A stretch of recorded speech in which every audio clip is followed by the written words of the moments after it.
77 WABC invites you to a family fun day and softball showdown on July 20th with net proceeds benefiting Shriners Children's. John Sterling will call the game as the FDNY takes on the NYPD with special guests Dwight Gooden, Art Shamsky, 77 WABC hosts, including Sid Rosenberg, Anthony Cumia, Lionel, Dominic Carter, and many more. For more info and to buy tickets, go to ShrinersChildren'sChampions.org. That's ShrinersChildren'sChampions.org.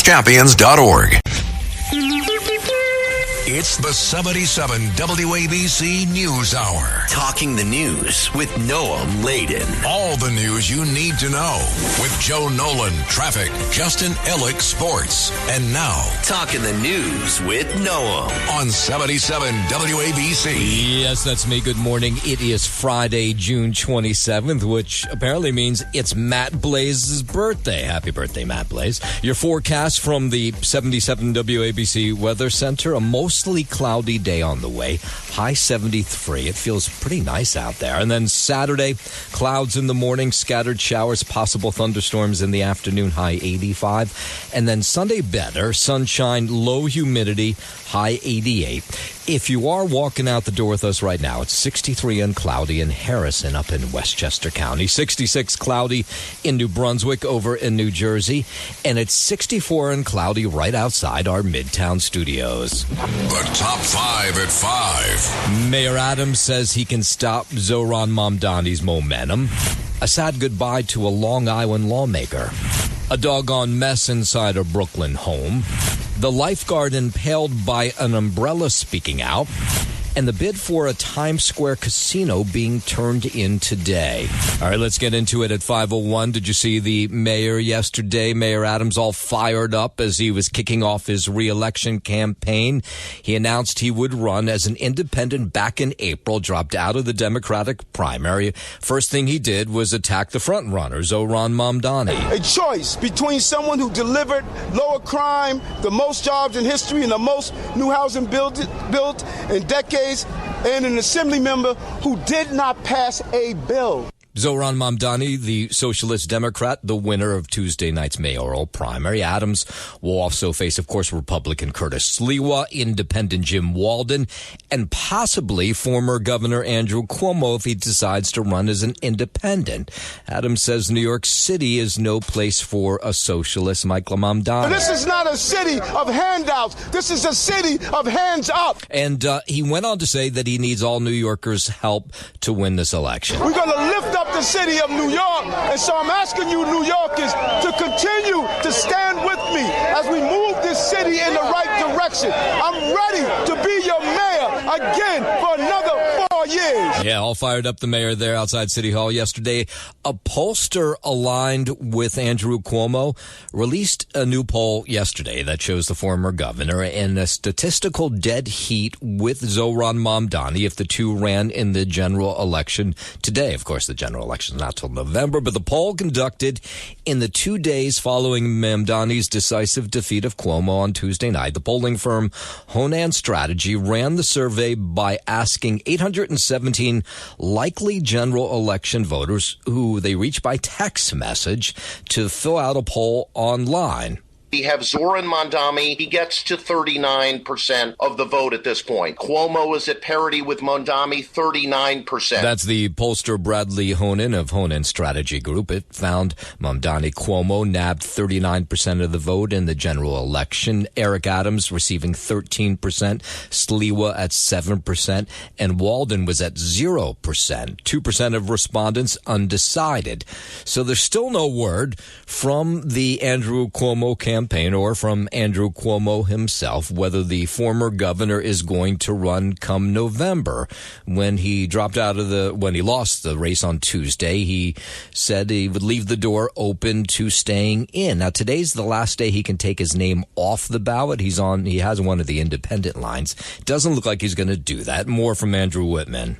On Thursday, CNN reported, citing sources, that Cuomo will stay on the ballot in November on the Fight and Deliver party line, as he said during the primary campaign. But that report says Cuomo, quote, has not fully committed to running an active campaign through the summer and fall. A report Wednesday from the New York Post, citing sources, said Cuomo would not run this fall. Cuomo's only said publicly he's still considering his options. Andrew Whitman, NBC News Radio, New York. And the New York City business community still trying to figure this all out. What would it mean if a Democratic socialist, Zohran Mamdani, were to win City Hall, and whether they should fight back? More on that part of the story from WABC's Joe Connolly.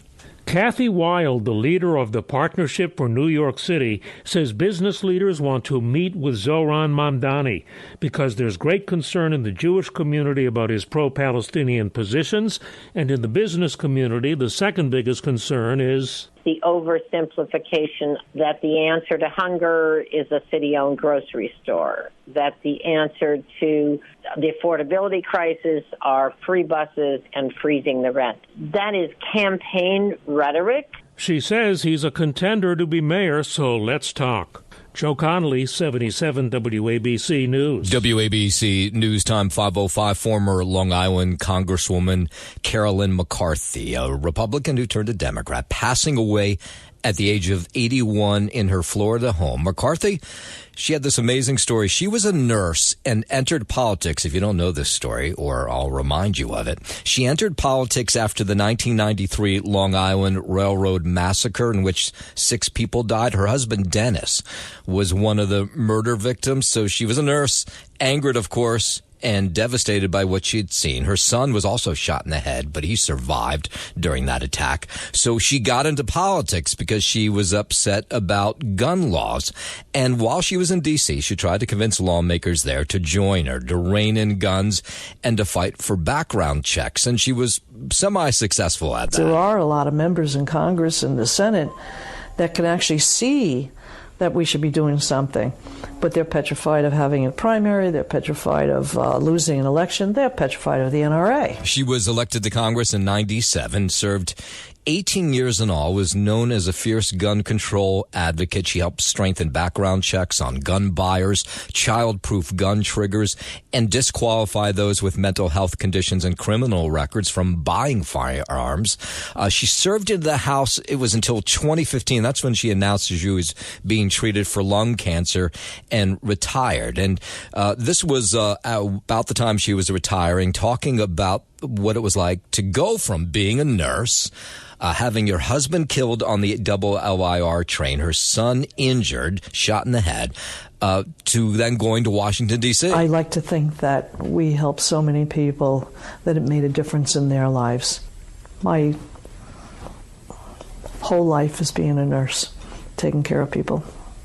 And that's what I had the opportunity to do. Yeah, I thought she was an amazing story. Lots of people, of course, speaking out about her death yesterday. Senate Minority Leader Chuck Schumer saying that she turned her own personal tragedy into a lasting public service. Nassau County Executive Bruce Blakeman says she was a true leader who will be sorely missed. Flags will fly at half-staff in her honor and her memory today. WABC News Time 5:09. Upstate New York Congresswoman Elise Stefanik preparing to officially launch her campaign for governor of New York. There's multiple reports this morning that say the Congresswoman will announce her campaign at the time and place of her choosing, but apparently it's going to be soon. Speculation had been swirling for months over whether she would seek election to the top executive office in the Empire State. Polling, which had been done since there was hints that she was going to run, show her leading a hypothetical Republican primary. Of course, she's a close ally of President Trump. That could help her bid. When and where this will happen, we just don't know that yet. 5:10. Did you see this video of a fireball shooting across the sky in the southeastern part of the U.S. yesterday? Drew plenty of attention from people who saw it. Some people were driving, some people in their backyards, and they see this fireball, just streak across the sky, and they're like, what the heck is this? This is David Pepper, who saw this fireball in the sky from his office window in Greenville, South Carolina. And it was very bright, and it was unusual for during the daytime to see something that bright. Yeah. Video shared on social media showed the bright object burning as it fell from the sky. The American Meteor Society is calling it a bolide, which is an exceptionally bright meteor that can be accompanied by a sonic boom. So the same David Pepper saw the fireball during his lunch break. Just a few minutes into lunch, I happened to look out the window of my office over here and saw a great big fireball come down just over these trees. Yeah, pretty cool. It happened about 12:30 yesterday. Sightings were reported from all over the Southeast, Georgia, North Carolina, South Carolina, and Tennessee. 5:11, let's bring it back home out to Brooklyn, where dozens of dogs being cared for after the women who looked after them, one of them, they were sisters, found dead in their Brooklyn home yesterday. Reports from an animal rescue group say more than 80 dogs were removed from the home on East 66th Street in Mill Basin. Police were called after a report of an unresponsive patient. A 73-year-old woman was found dead on the ground floor. Not clear why she died or how long she had been dead. The inside of the home was filthy. There's no word on the condition of the dogs. Andrew Whitman, NBC News Radio, New York. WABC News Time 512. Let's go down to D.C. President Trump touting his big, beautiful bill. One of the most important pieces of legislation in the history of our country. At an event to drum up support for this spending bill, Trump was flanked by working Americans wearing the uniforms of their employers. The president says the spending bill would benefit the middle class. The president expects the bill to be on his desk by the 4th of July. Right now, it doesn't look like it's going to happen. There's all kinds of sort of behind-the-scenes things happening that will likely make it so it'll be delayed longer. But the measure passed the House, now sits in the Senate, where Republicans can only afford to lose 3 seats. And I said, let's make it one big, beautiful bill, my friend. Democrats say the bill cuts Medicaid, other social safety nets by billions of dollars, but Republicans say these are much-needed reforms to the programs that'll cut the deficit. The president describes what he believes what his spending bill will accomplish. The one big, beautiful bill to secure our borders, turbocharge our economy, and bring back the American dream. That's what's happening, too. There was this full-court press to get it done, to have the Senate get this across the finish line. They had the president with that big press conference yesterday. You had the White House spokeswoman, Caroline Leavitt, talking to reporters. This is the largest tax cut for working and middle-class Americans in history, and it's going to put more money into the pockets of hardworking Americans. Families will see an average increase in take-home pay of more than $10,000 per year. Americans earning between $30,000 and $80,000 per year will see a 15% tax cut. Okay, so the word was that they wanted this bill on the desk before July 4th. Doesn't look that that's going to happen. It's one of these into-the-weeds stories that if I explained it to you, your eyes would roll to the back of your head. Either way, they still have to get Republicans, all of them, on board to get this through. Doesn't look like it's going to happen before that July 4th deadline. 5:13, Iran's supreme leader declaring victory over Israel in the conflict between the two countries. Correspondent Matt Bradley reports Ayatollah al-Khamenei made the assertion in a video, his first public comments since the ceasefire was announced. He said that the U.S. only intervened because they were worried that the Zionist regime, as he called it, would collapse. He said that the U.S. gained nothing from its intervention, and he vowed that the resistance would continue. He also claimed that the Iranian attack on a U.S. military base in Qatar earlier was a big slap in the face to the U.S. President Trump has said no damage was done by those strikes and that Iran even gave them advance warning. The supreme leader came out and said that Iran was victorious over Israel. He congratulated the country for its resistance against Israel. This is the first statement that we've heard from him since the ceasefire, but he had spoken over a recorded message during the actual tit-for-tat attacks between Iran and Israel. He does still seem to be in control of Iran, and we've seen a wave of repression from the Iranian state, arresting hundreds of people, executing 3 people during the course of the fighting between Iran and Israel. It looks like as the dust settles in Iran, the regime is trying their best to show that they're still in control. Now, in a moment, we will go down to Washington where there's still this debate of how much damage was done by those strikes. And then there's still this threat to close down the Strait of Hormuz. We'll get into those in just a moment. But first, 5:15, let's head over to the 77 WABC Sports Desk. Good morning, Justin Ellick. Good morning to you, Noam Layden. We'll start here on the diamond in Queens. Pete Alonso had 3 hits and an RBI, and the Mets overcame the loss of starting pitcher Griffin Canning to injury in the third inning for a 4-0 victory over the Atlanta Braves in a split of that 4-game set. New York, who had lost 10 of 11 games before a 7-3 win over the Braves on Wednesday night, moved back into first place in the NL East with the win, now a half game ahead of the Philadelphia Phillies. Canning worked 2 2/3 scoreless innings before suffering a left ankle injury on a non-contact play while trying to race off the mound. After the game, Mets manager Carlos Mendoza said, quote, "It looks like an Achilles injury," which is not good news. The team said he would undergo imaging to determine the severity of the injury. We'll find out more about that today. Canning's injury may have created another vacancy in a depleted rotation for the Mets, who are already without Ace Kodai Senga in his right hamstring, as well as Tyler McGill on that elbow, and Sean Manaea with his oblique and his elbow. After Canning left, 4 relievers limited the Braves to 2 hits the rest of the way. Tyrone Taylor lofted a sac fly against Grant Holmes in the 4th, and Alonso doubled the lead with a run-scoring hit in the 5th. Jeff McNeil added a 2-run single in the 7th. Up next for the Mets, they'll hit the road with the lefty David Peterson set to start in tonight's series opener against the Pirates. First pitch is scheduled for 6:40 p.m. from Pittsburgh. As for the Yankees, following an off day yesterday, they'll return home to host the Athletics for the weekend. Will Warren will get the start for tonight's opener in what will be a 7:05 p.m. first pitch from Yankee Stadium. To the NFL, some offseason news here. We'll start in Baltimore. Noam, you remember this story regarding former Baltimore Ravens kicker Justin Tucker and those multiple massage parlors in the greater Baltimore area? Well, the NFL has come to a decision on that personal conduct case, saying that Justin Tucker has now been suspended for 10 weeks. He doesn't have a team yet, but if he were to sign with a team, could attend training camp and play in preseason games before the suspension starts August 26th. He is eligible for reinstatement November 11th, the NFL said. And the Ravens released Tucker on May 5th, parting ways with the league's most accurate kicker during the NFL's investigation. He has repeatedly denied any wrongdoing, calling the allegations, quote, unequivocally false, and describing the Baltimore Banner's article, which broke the story as, quote, desperate tabloid fodder. Well, the NFL didn't think so, so you're out for 10 weeks. And in Tampa Bay, the Buccaneers have signed coach Todd Bowles and general manager Jason Licht to multi-year contract extensions. It was announced yesterday.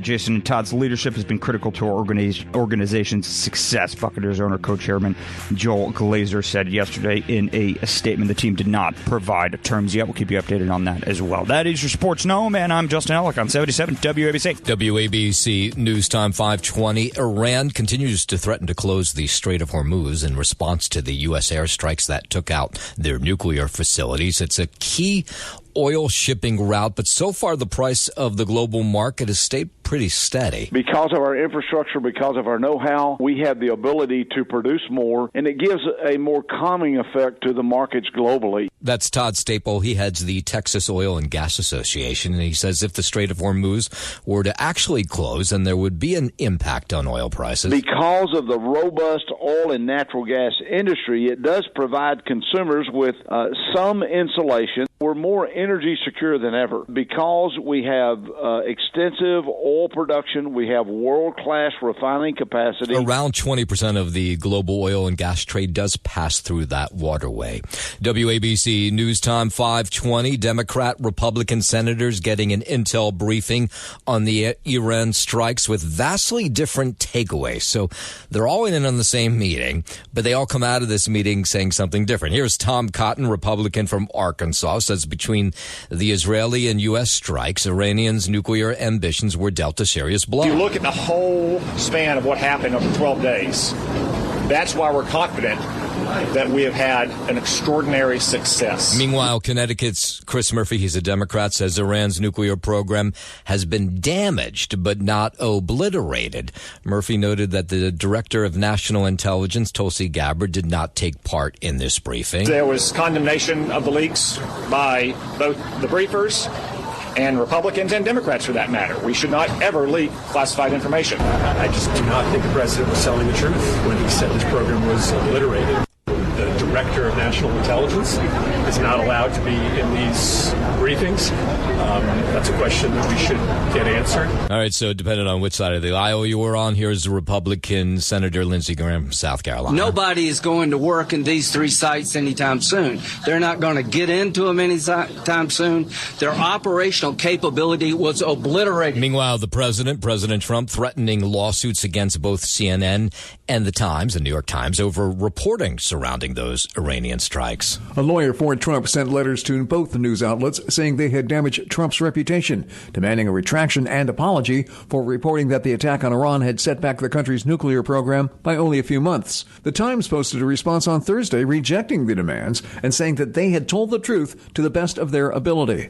A CNN spokesperson also confirmed the letter was responded to with rejection. I'm Mark Mayfield. 522, more companies agreeing to end the use of certain synthetic dyes in food and drink products. Health Secretary Robert F. Kennedy Jr. announcing yesterday that Nestle and Conagra will eliminate their use in all of their products by 2026 and 2027. We're getting this extraordinary outpouring of enthusiasm and cooperation. Yeah, Kennedy says he's pleased the companies are volunteering to make the moves without the agency getting involved. We're getting this extraordinary outpouring of cooperation, and it's, without regulation, without having to do that. You'll remember last week, Kraft Heinz and General Mills announced that they're ending the use of dyes in their products. WABC News Time 523, suspended Tampa Bay Rays shortstop Wander Franco has been found guilty in a sex abuse case. But no jail time for the 24-year-old Franco, as he's received only a 2-year suspended sentence. Franco was arrested last year on charges that he had a 4-month relationship with a girl who was then just 14. He was also charged with paying off the girl's mother to keep her quiet. Prosecutors in the Dominican Republic were asking for a 5-year prison sentence and a 10-year sentence for the girl's mother. However, it would appear that Franco's legal troubles aren't over yet. He was arrested on weapons-related charges last November following a fight. That case is still pending in court. Reed Shepard, Tampa. All right, while we're talking sports, this is sort of an interesting sideline story. The Cleveland Browns getting the green light to build the team's long-planned indoor stadium, but not everybody's happy about it. The Ohio General Assembly passed the budget, which includes $600 million in unclaimed funds that would go towards building the stadium. And people are saying, wait a minute, how do you get to decide what to do with unclaimed funds? This is money that people have left in old 401ks or utility refunds that have gone unclaimed. That's the money the Ohio legislature wants to use to build this new indoor stadium for the Browns. Most people don't know about the unclaimed funds account is one of the reasons why we think it would be unconstitutional to use that money, because that money is being held by the state as a fiduciary for you and me. That's the former Ohio Attorney General Mark Don, who says he thinks it's illegal to use those unclaimed funds because, well, nobody's claimed them and they don't know whose money it is. The state makes it extremely impossible to access that money,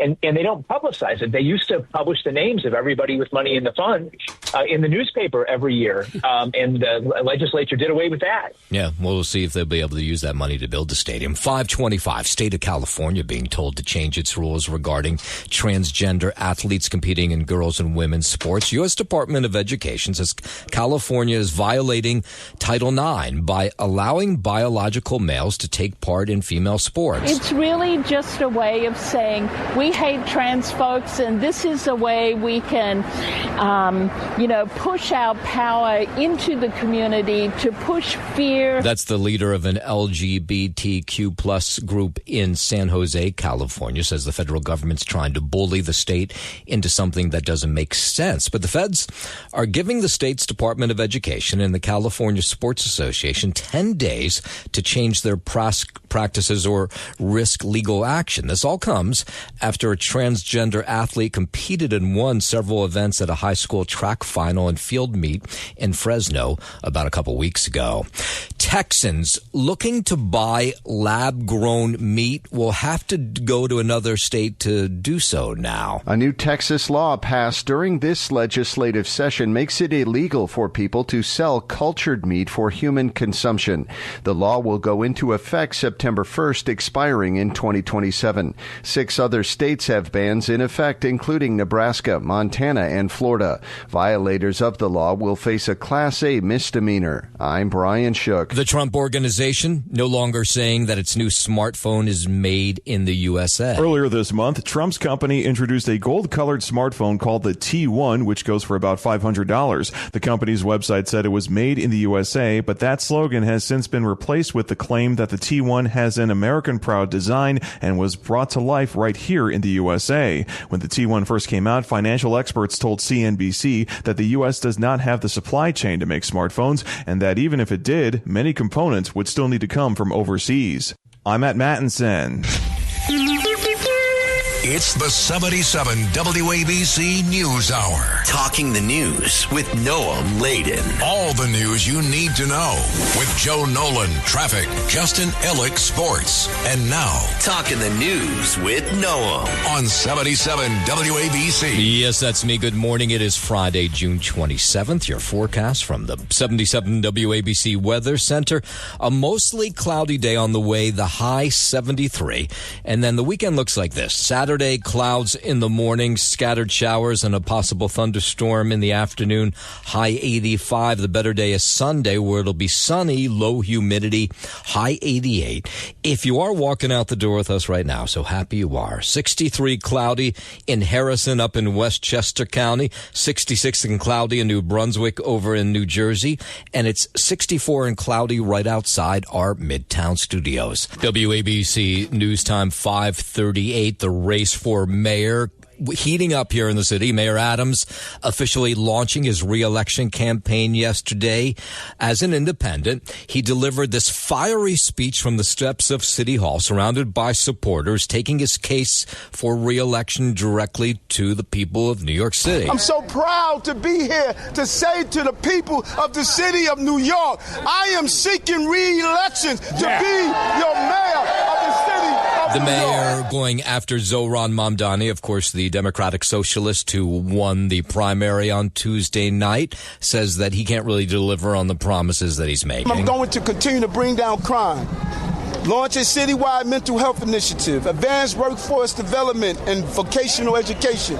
We've approved and launched more affordable housing in a single year in the history of the city of New York, and we're going to break that record again. Now, Mayor Adams hoping that he can build a coalition of centrists, independents, some Republicans too, because that's the only way he can beat back Mamdani. And then, of course, Curtis Lee was in the race. He's doing the same thing, trying to build this coalition of centrist independents and Republicans. Here was the mayor on Mamdani yesterday. They have a record of tweets. I have a record on these streets. A record of results. They talk Wait, about. did you hear that? So he had this great little comment, the tweets in the streets, and then you can hear somebody in the background going, oh, that's pretty good. Wait, here you go. Listen. Record of tweets. I have a record on these streets. A record of results. I hear that guy? That's good. They talk about problems. I fixed them. Okay, a pollster aligned with Andrew Cuomo releasing this new survey yesterday. It shows the former governor in a statistical dead heat with Zohran Mamdani if the two ran in the general election. The poll conducted just in the days after Mamdani's decisive defeat on Tuesday night. 817 New Yorkers were reached out to by text message and directed to a link to fill out the poll online. We have Zohran Mamdani. He gets to 39% of the vote at this point. Cuomo is at parity with Mamdani, 39%. That's pollster Bradley Honan of the Honan Strategy Group. It found Mamdani, Cuomo nabbing 39%, Eric Adams 13%, Curtis Lewa at 7%, Jim Walden was at 0%. Now, if Cuomo doesn't run, and we don't know what he's going to do, they realign these numbers, and then Mamdani apparently has a 15-point lead over the rest of the field. And then when you look at the numbers from primary night, it is interesting to see where Mamdani did well and where Cuomo did well. So in Manhattan, despite expectations that Manhattan would favor Cuomo, Mamdani pulled off a narrow primary win with about 39% of the vote to Cuomo's 34%. In Manhattan, that was a surprise. In Queens, that's where he's from, of course, Mamdani. He won a larger win, 46% to Cuomo's 38%. Same goes for Brooklyn. He had a big win there. The only place that Cuomo did really well was up in the Bronx. I mean, it wasn't even close. He got 52% of the vote. Staten Island, also he won, but of course there's not a whole lot of Democrats. It's a lot more Republicans on Staten Island. So anyway, interesting numbers out of the primary. I'm sure all the campaigns are pouring over all those numbers. 542, let's go out to Brooklyn. Over 80 dogs removed from a home in Brooklyn yesterday after a woman was found dead in that house yesterday. Police responding to this home on East 66th Street in Mill Basin that one of two sisters who lived together had passed away. So when police arrived, they found the 73-year-old woman unconscious, unresponsive. She was declared dead. And then amid all that, they found these 80 dogs who were living in this home in filth and disgust. Neighbors say they had known about these dogs living in this home for a long time. They didn't realize it was 80. They just thought there was a lot of them. And they had reported these two sisters before, but seems they could never do anything about it. What a smell, so toxic that you can't even breathe. I see dead dogs by the staircase. I see maybe 40 dogs, 50 dogs. I see puppies everywhere. The cops used to come. They used to knock on the door, and they were not let in, and they said they had no probable cause. Video and photos show the horrible living conditions inside this home. They say police came many times, as recently as actually 3 weeks ago, getting on a ladder even, looking into the window when nobody answered the door. But apparently there wasn't a whole lot they could do. Always barking, screaming, biting. I just can't believe it. Over 80 dogs? That's insane. Yeah, and neighbors even more horrified when they realized that this home apparently has not had electricity for a long time. So that meant these two women, maybe one of them died from this, were living in this home with the 80 dogs amid the heat wave. And the dogs never left the home. They never saw them really outside, like taken for walks or anything. So no air conditioning, no fans amid last week's heat wave. The neighbors are happy that these dogs will get the attention they need and that the sister who's left will get the mental health and other, health things that she needs. I thought originally that the house was abandoned because it's in bad shape. The blinds are broken. Until we heard the dogs barking. They had their flashlights on the whole time, and we always got spooked at night. Yeah, I was watching video as they were taking some of these dogs out last night, and you could see a lot of them need help, but they say for the most part they're in okay condition, so that's good. 544, hundreds of thousands of public school students pouring out of classrooms yesterday, last day of school. In Woodside, Queens, students at PS 52 excited for the summer vacation, as you might guess teachers are as well. Here is the public school system's first deputy chancellor, Dan Weisberg. He says it's been a good year for New York City public schools. It's been a good year. I mean, there are always challenges, and there were certainly challenges this year, but we feel very good about the kids getting consistently high-quality academics, reading, literacy, math. Now, at PS 52, the school only goes up until 5th grade, so the 5th graders who are finishing up have mixed emotions about the fact that they won't all be together as they head off to middle school next year. I'm a little sad because this is my last year here at PS 152, and I'm scared that I'm not going to meet my friends again. I'm feeling kind of sad because technically it's our last day at PS 152, so we won't be able to see some of our friends because they're moving to other middle schools. Kind of feels good, but kind of bittersweet because I'm going to miss all my friends that are not going to come with me to middle school. For some students and staff, it won't be a very long break at all. The city's Summer Rising program, which really means summer school, they just give it a fancy name,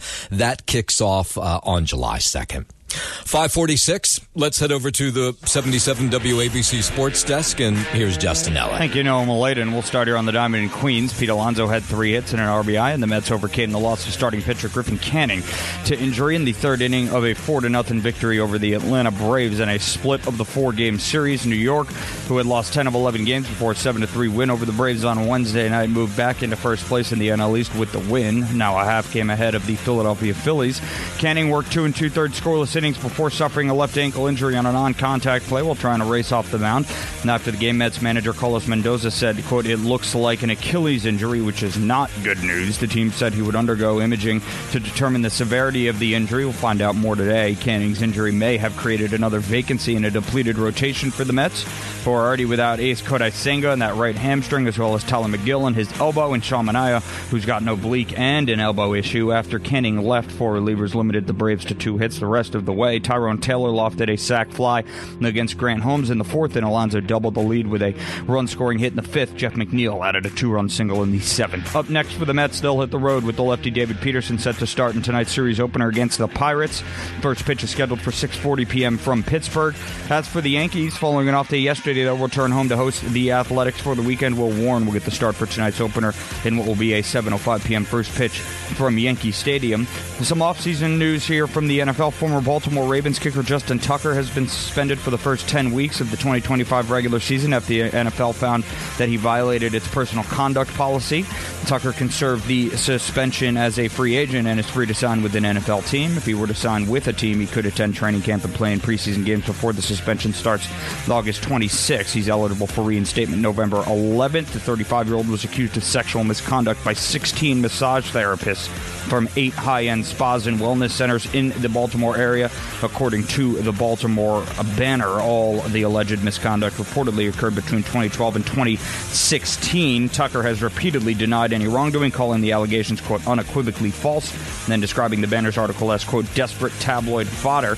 And other news here out of the NFL, the Tampa Bay Buccaneers have signed coach Todd Bowles and general manager Jason Licht to multi-year contract extension. That was announced yesterday as well. The team has not provided terms. The sources told the ESPN that Bowles' deal is a 3-year extension through the 2028 season. That is your Sports Gnome, and I'm Justin Ellick on 77 WABC. WABC News Time 5:50. Developers submit formal bids to the New York State Gaming Association today in support of casinos across New York City. One of them is Times Square, and in Times Square, they held a rally yesterday to get other people on board. Supporters of the project say they believe it could bring major economic boost to the city. The casino that would go in Midtown is a joint venture between developer SL Green, Caesars Entertainment, Rock Nation. It would be located at the Minskoff Theater. That's where the Lion King plays right now on 42nd Street. Dwayne Jackson is a Times Square vendor who says he's been promised things and looks forward to the foot traffic that a casino would bring. It's an extra added bonus that you get the Caesars card that I'll be able to accept for people buying things. So it's a win-win situation. The Gaming Commission is in the process of selecting locations for 3 new gaming facilities in the New York metro area, the first of their kind in the region. Supporters say the development would bring more tourists, generate union jobs, help revitalize local businesses still recovering from the pandemic. Here's a restaurant owner in Times Square who says she thinks this is a good thing. They're investing in sanitation, they're investing in safety, and as a small business restaurant owner, they're investing in restaurants. So there's no better thing to come to New York. And there's a lot of people who are against this, though. Opponents of the proposed casino argue that it would bring more traffic to what's already a really congested area. They worry that a gambling facility could make the area feel less welcoming to families who are visiting for things like Broadway shows and just to see the lights of Times Square. One of them is LaShawn. She's a Broadway actor who was speaking out against this plan yesterday. The theaters are full. The businesses are full. The restaurants are full. The parking garages are full. And that having a casino here will disrupt all of that. So please, go anywhere in New York City, just not Times Square. Caesars Palace Times Square would deliver, they say, $250 million in community benefits to the businesses in Times Square, would create all kinds of good-paying jobs. So the applications all have to be submitted to today, and a decision should come as soon as December 1st. 5:53. A former top aide to Governor Hochul and ex-Governor Andrew Cuomo, who allegedly worked as a Chinese foreign agent, was hit with more federal charges yesterday tied to a COVID-era kickback scheme that was worth millions of dollars. Linda Sun and her husband Chris Yu allegedly made off with as much as $8 million in this wide-scale fraud after she facilitated multiple contracts between New York State and 2 Chinese-based vendors for pandemic equipment. But apparently, they say, prosecutors, was that she was pocketing more of this. So now more charges for her. She's already facing a slew of charges. 5:53, the lifeguard who was impaled by a beach umbrella in a freak accident at Asbury Park says she knows she's lucky to be alive today, and she actually can't wait to be back on the beach. The 18-year-old, whose name is Alex, says that, she wanted to go into detail about what happened to her. She sat down with Eyewitness News yesterday. The 1-inch thick rod from this umbrella went through her armpit and came out the other side. Ooh, just thinking about that gives me the willies. Since the incident, Alex has had surgery. She's received stitches. She explained she was trying to tie down this beach umbrella because they put them up when they're on the stand to, protect them from the sun. And of course, this week the sun was so strong. We have umbrellas on the stand for hot days, and we usually have ropes tied to each of them so we can tie them down to the stands. But the rope on our umbrella was frayed, so it was a little too short to tie. And a gust of wind came. Yeah, so the 18-year-old says she wasn't in an enormous amount of pain, but she felt well taken care of by her fellow lifeguards, the paramedics who gave her something for the pain. She had to sit there while firefighters cut off the ends of the pole with a saw so she could be put into the ambulance and taken to the hospital. I can't even imagine what that moment must have been like. I was kind of a little freaked out at first, my brain got heavy because I was like, oh my gosh, I've been impaled. But then help came, and one of my coworkers let me lean against her, and I asked them to put a towel on my head because it was bright and hot. Yeah, so Alex says she knows how lucky she is because it could have gone a whole lot worse. I was very lucky where it hit me because it missed every major blood vessel and nerve. It just went through my muscles. I was bummed when I found out I had to take 6 weeks off. I'm definitely planning on going back as soon as I can, and I'll definitely visit. It's good to hear she's okay. The once popular restaurant chain Roy Rogers has returned to New Jersey. They opened up a restaurant, first one in a long time, in Cherry Hill, New Jersey. Whoever knew the chain was still around? They had like 50 locations across the country, none of them here in our area, but now they do. And they were doing this promotion where the first 50 customers in line would receive 1 regular combo per week for the next year. And I got a ton of people hanging out in front of Roy Rogers in the middle of the night Wednesday. First in line, yep, since midnight, yeah. I used to work at the Morristown Mall years ago, and there was a Roy Rogers in the mall, and the food there is great. So Roy Rogers is nostalgic to a lot of people from back in the day. The restaurant has breakfast, but customers seem to be more nostalgic about the fried chicken, the roast beef sandwiches. You remember the double R burger? And then, of course, who can forget the Fixins bar? I'm usually up at 5:30 a.m. every morning anyway. Okay. So this was nothing. And I said, we got to get out the door now. The people are already here. The pickles. That's the best part of the bar. And you remember that from way back in the day, right? Back. Yes, it was one less than a mile from my house. Yeah, so the Fixin bars, if you're not familiar, this is you could load up your burger as high as you wanted to with like lettuce, pickles, tomatoes, and onions, and you could make like a whole little salad. My mom loves Roy Rogers. We used to go to the one on the Turnpike. Nostalgia. Back in the 90s, Roy Rogers. Yeah, you should have seen how many customers showed up to get that prize. There used to be 600 Roy Rogers locations across the country. Now it's down to fewer than 50, but they say this could be the beginning of a resurgence of the restaurant chain.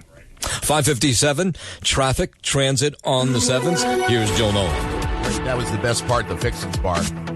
You go up there and put 11 pickles on your burger if you wanted to. That was great. You could take home a couple pickles if you wanted to. I used to do that all the time. Yeah, put it in a little wrapper and just put it. Yeah, it was great. Right. Anyway, no wonder they didn't survive. Yeah, right. Exactly. We'll go bankrupt. Thanks for listening to the News Hour with Noam Laden. You can hear the News Hour with Noam Laden weekday mornings at 5 on 77 WABC. If you like the podcast, share it with your friends and listen anytime at WABCRadio.com and download the WABC Radio app. Hit that subscribe button on all major podcast platforms. Plus, follow WABC on social, on Instagram, TikTok, Facebook, and X. See you next time for a new episode, so you never have to wonder. What the heck is going on here? 77 WABC invites you to a family fun day in softball showdown on July 20th with net proceeds benefiting Shriners Children's. John Sterling will call the game as the FDNY takes on the NYPD with special guests Dwight Gooden, Art Shamsky, 77 WABC hosts including Sid Rosenberg, Anthony Cumia, Lionel, Dominic Carter, and many more. For more info and to buy tickets, go to ShrinersChildren'sChampions.org. That's ShrinersChildren'sChampions.org.